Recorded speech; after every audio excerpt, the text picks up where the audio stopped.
सुस्वागत बच्चों। मैं राजश्री सिंह जवाहर नवोदय विद्यालय वाराणसी से आज मैं आप सबको बाल राम कथा में वर्णित राम द्वारा बिताए दंडक वन में 10 वर्ष प्रसंग के बारे में बताने वाली हूँ। अब तक बताए गए प्रसंग के अनुसार भरत राम की खड़ाऊ लेकर अयोध्या लौट आए और तपस्वी का वेश धारण करके नंदीग्राम रहने चले गए। भरत के अयोध्या लौट आने के बाद राम ने चित्रकूट के सभी मायावी राक्षसों का सफाया कर दिया। अयोध्या के लोग हमेशा वहां आते रहते थे। इस बात से राम परेशान थे। उन्होंने सोचा, यदि मैंने राजगद्दी नहीं ली है, 14 वर्ष मैं वन में हूँ, तो मुझे राजकाज के बातों में हिस्सा नहीं लेना चाहिए। अर्थात उन्होंने चित्रकूट छोड़ने का निश्चय कर लिया। राम ने अत्रि मुनि से आज्ञा ली और चित्रकूट छोड़कर दंडक वन जाने का निश्चय कर लिया। दंडक वन एक घना जंगल था। यहाँ के तपस्वियों को राक्षस हमेशा तंग करते थे। मुनियों ने राम से मायावी राक्षसों से रक्षा करने के लिए कहा।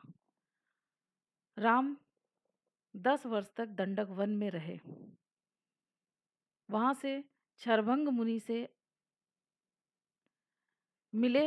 शरभंग मुनि ने अपने आश्रम में ऋषियों के कंकालों का ढेर दिखाया, जिन्हें राक्षसों ने मार दिया था। वे सुतीक्ष्ण मुनि से भी मिले। सुतीक्ष्ण मुनि ने भी राम को राक्षसों के अत्याचारों की कथाएं सुनाई और कहा कि वो अगस्त मुनि से मिले। अगस्त मुनि से मिलने के लिए राम पंचवटी की ओर बढ़ गए। पंचवटी की ओर बढ़ते हुए मार्ग में उन्हें आगे जटायु मिले। जटायु को देखकर सीता डर गईं। तब जटायु ने बताया कि वे उनके पिता दशरथ के मित्र थे। पंचवटी में पहुंचकर लक्ष्मण ने एक सुंदर कुटिया बनाई। राम लक्ष्मण सीता उसमें आनंद पूर्वक रहने लगे। राम लक्ष्मण ऋषियों के आश्रमों पर आक्रमण करने वाले राक्षसों का संहार किया करते। अब पंचवटी पूर्णतः राक्षसों से मुक्त हो गया था और वहाँ शांतिपूर्ण वातावरण आ गया था। तभी एक दिन अचानक लंका के राजा रावण की बहन शूर्पणखा उधर से गुजरी और वो राम लक्ष्मण सीता को देखकर मोहित हो गई। उसके मन में राम से विवाह करने की इच्छा जागी। वह राम के पास आई और कहने लगी कि मुझे आपसे विवाह करना है। राम ने कहा, मेरा विवाह तो हो चुका है। तब वह लक्ष्मण के पास गई। लक्ष्मण ने फिर उसे राम के पास भेज दिया। इस प्रकार दोनों ओर आते जाते वो क्रोधित हो गई और क्रोध में आकर उसने सीता पर झपट्टा मारा। जैसे ही उसने सीता पर झपट्टा मारा, लक्ष्मण ने तुरंत उसकी नाक काट दी। खून से लथपथ शूर्पणखा रोती हुई कहाँ पहुंची? अपने भाई खरदूषण के पास। शूर्पणखा की ये दशा देखकर खरदूषण को बड़ा क्रोध आया। खरदूषण ने तुरंत 14 राक्षसों को राम को मारने के लिए भेजा। राम ने तो एक ही बार में उन 14 राक्षसों का खात्मा कर दिया। तब खरदूषण अपनी बड़ी सी सेना लेकर राम से युद्ध करने पहुंचा। राम ने खरदूषण का भी वध कर दिया। उसी सेना में कुछ राक्षस जान बचाकर भाग गए। उन भागने वाले राक्षसों में एक अकंपन नाम का राक्षस भी था, जो कहाँ पहुंचा? लंका। लंका पहुंचकर उसने रावण को इस बारे में बताया और सलाह दी कि सीता का अपहरण कर ले। रावण सीता का हरण करने के लिए चल पड़ा। रास्ते में उसे मारीच मिला। मारीच ने रावण को ऐसा ना करने की सलाह दी और मारीच की सलाह मानकर रावण वापस लंका लौट गया।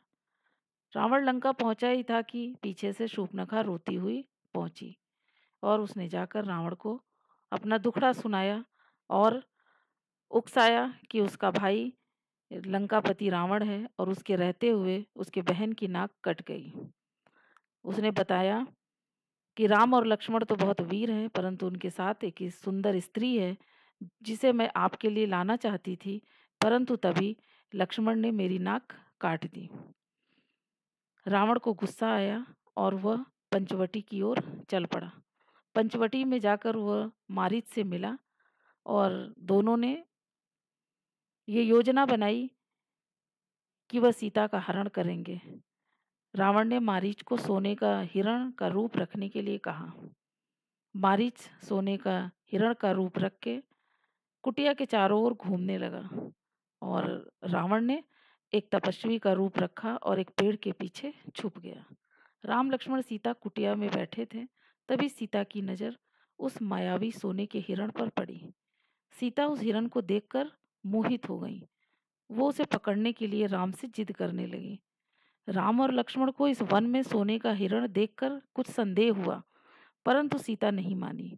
उन्होंने उस हिरण को पकड़ने के लिए कहा। तब राम ने लक्ष्मण को सीता की रक्षा करने के लिए आदेश दिया और खुद सोने का हिरण पकड़ने के लिए वन की ओर बढ़ गए, हिरण के पीछे चल दिए। अब आपने जो प्रसंग पढ़ा, उस प्रसंग के जो कठिन शब्द हैं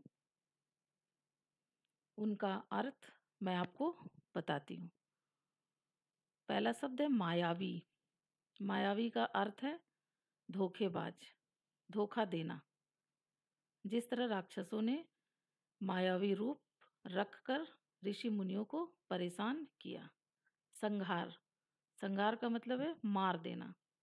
राम ने राक्षसों का संहार कर दिया। अपहरण, अपहरण का अर्थ है चुरा लेना। रावण ने मारीच के साथ मिलकर सीता के अपहरण की योजना बनाई। दुर्दशा, दुर्दशा मतलब खराब दशा। शूर्पणखा की नाक कट जाने पर उसकी दुर्दशा हो गई। तत्काल का अर्थ है तुरंत। अब आपने जो प्रसंग पढ़ा, मैंने आपको उसके बारे में बताया। उससे संबंधित कुछ प्रश्न हैं जो आपको करने हैं। पहला अति लघु उत्तरीय प्रश्न है, राम लक्ष्मण और सीता तीनों अत्रि मुनि से विदा लेकर कहाँ चल पड़े? इसका उत्तर आपको एक शब्द या एक वाक्य में देना है। दूसरा प्रश्न है, अकंपन कौन था? इसका उत्तर भी आपको एक शब्द या एक वाक्य में देना है। तीसरा प्रश्न है, राम लक्ष्मण और सीता दंडक वन में कितने वर्ष रहे थे? इसका उत्तर भी आपको एक शब्द में देना है। चौथा प्रश्न है लघु उत्तरीय, क्षरभंग मुनि के आश्रम पहुंचने के बाद राम ने क्या देखा? इसका उत्तर आप 2 से 3 वाक्य में देंगे। पांचवा प्रश्न है, शूर्पणखा कौन थी? उसने राम के पास जाकर क्या कहा? ये दीर्घ उत्तरीय प्रश्न है। इसका उत्तर 5 से 6 वाक्य के अंतर होना चाहिए। छठा प्रश्न है, खरदूषण कौन था? राम और खरदूषण के युद्ध का वर्णन कीजिए। यह भी दीर्घ उत्तरीय प्रश्न है। यह भी 5 से 6 वाक्य में होना चाहिए। सातवां प्रश्न है, रावण और मारीच ने सीता के हरण के लिए कौन सी रणनीति बनाई, अर्थात कौन सी योजना बनाई? यह भी दीर्घ उत्तरीय प्रश्न है। इसका उत्तर भी 5 से 6 वाक्य में होना चाहिए।